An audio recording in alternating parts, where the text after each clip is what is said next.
জুলাই জাতীয় নাগরিক পার্টির উদ্যোগে 1 জুলাই থেকে জুলাই গণঅভ্যুত্থানের 1 বছর পূর্তিতে আমাদের যে মাসব্যাপী কর্মসূচি ছিল দেশ করতে জুলাই পদযাত্রা, এই কর্মসূচির মাধ্যমে আমরা বাংলাদেশের জেলায় যাচ্ছি এবং সেখানে গিয়ে জুলাই গণঅভ্যুত্থানের বার্তা, জাতীয় নাগরিক পার্টির প্রতিশ্রুতি এবং সেই জেলার সেই এলাকার মানুষের সমস্যা তাদের সাথে আমরা কথোপকথন করছি, কর্মসূচি করছি, পদযাত্রা করছি। সেই ধারাবাহিকতায় আজকে গোপালগঞ্জ জেলায় আমাদের কর্মসূচি ছিল, আমাদের এই পদযাত্রা এবং পথসভা ছিল। এবং এই পথসভাটা কিন্তু একদম আমরা যখন 1 জুলাই শুরু করেছি সেই সময় কিন্তু এটা দিনটা ঠিক ছিল, তখন কোন দিন কোন জেলায় আমরা যাব, কোন সময় যাব, কিন্তু অনেক আগে আপনারা জানেন সেটা দেওয়া হয়েছে। ফলে আপনারা জানেন আমাদের সদস্য সচিব বললেন যে মুজিববাদী সন্ত্রাসীরা, নিষিদ্ধ ঘোষিত সংগঠন ছাত্রলীগ এবং আওয়ামী লীগ এবং তার অঙ্গ সংগঠনের সন্ত্রাসীরা আমাদের গোপালগঞ্জের কর্মসূচিতে হামলা করেছে।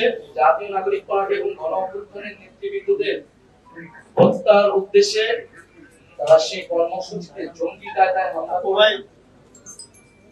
আমরা যেহেতু আমাদের কর্মসূচি ছিল যে 64টি জেলায় আমরা যাব, সেই ধারাবাহিকতায় আমরা গোপালগঞ্জ জেলায় গিয়েছি। গোপালগঞ্জ জেলায় গিয়ে আমরা অন্যান্য জেলায় যে কর্মসূচিগুলো করেছি সেই জেলার মানুষের সমস্যার কথা শুনেছি, সমস্যার কথা তুলে ধরেছি, গণঅভ্যুত্থানের কথা তুলে ধরেছি, জাতীয় নাগরিক পার্টির পরিস্থিতির কথা তুলে ধরেছি। সেই উদ্দেশ্যে আমরা আসলে গোপালগঞ্জে গিয়েছিলাম, যেখানে গোপালগঞ্জ জেলা, গোপালগঞ্জের রাজনীতি, গোপালগঞ্জের জনমানুষ, তাদের সমস্যা এবং জাতীয় নাগরিক পার্টির ভাবনা কি আমরা সেই বিষয়ে কথা বলার উদ্দেশ্যে গিয়েছিলাম। আমরা কথা বলেছি, আমাদের সমাবেশটিও সফলভাবে হয়েছে, আমাদের নেতৃবৃন্দ কথা বলেছেন, বক্তৃতা দিয়েছেন। কিন্তু আসার সময় আমরা যখন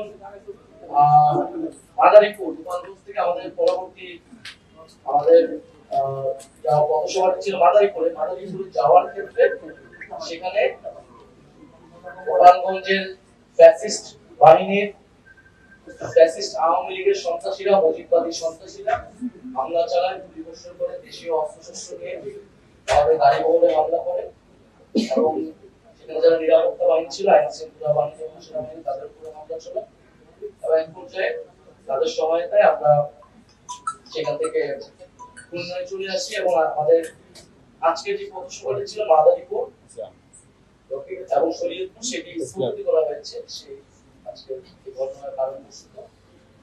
এই গোপালগঞ্জের আজকের যে ঘটনাটি ঘটলো সেখান থেকে আমরা আমাদের সমাবেশ সফলভাবে করে বের হয়ে এসেছি, কিন্তু এটা দেশবাসীর কাছে স্পষ্ট করে এবং বিশ্ববাসীর কাছে স্পষ্ট হয়েছে যে আসলে আওয়ামী লীগের যে আসল রূপ একটা মুজিববাদী সন্ত্রাসী ফ্যাসিস্ট এবং একটা জঙ্গি বাহিনীতে তারা রূপান্তরিত হয়েছে গণতান্ত্রিক বা কোনো রাজনৈতিক দলের মধ্যে, সেই রূপটা কিন্তু আজকে গণঅভ্যুত্থানের দিন করে আবারও জনগণের সামনে, দেশবাসীর সামনে স্পষ্ট হয়েছে। এবং গোপালগঞ্জে আমরা 5 আগস্টের পর থেকে শুনেছি গোপালগঞ্জের ভিতরে এই ফ্যাসিস্টদের একটা আশ্রয় কেন্দ্র হয়ে উঠেছে।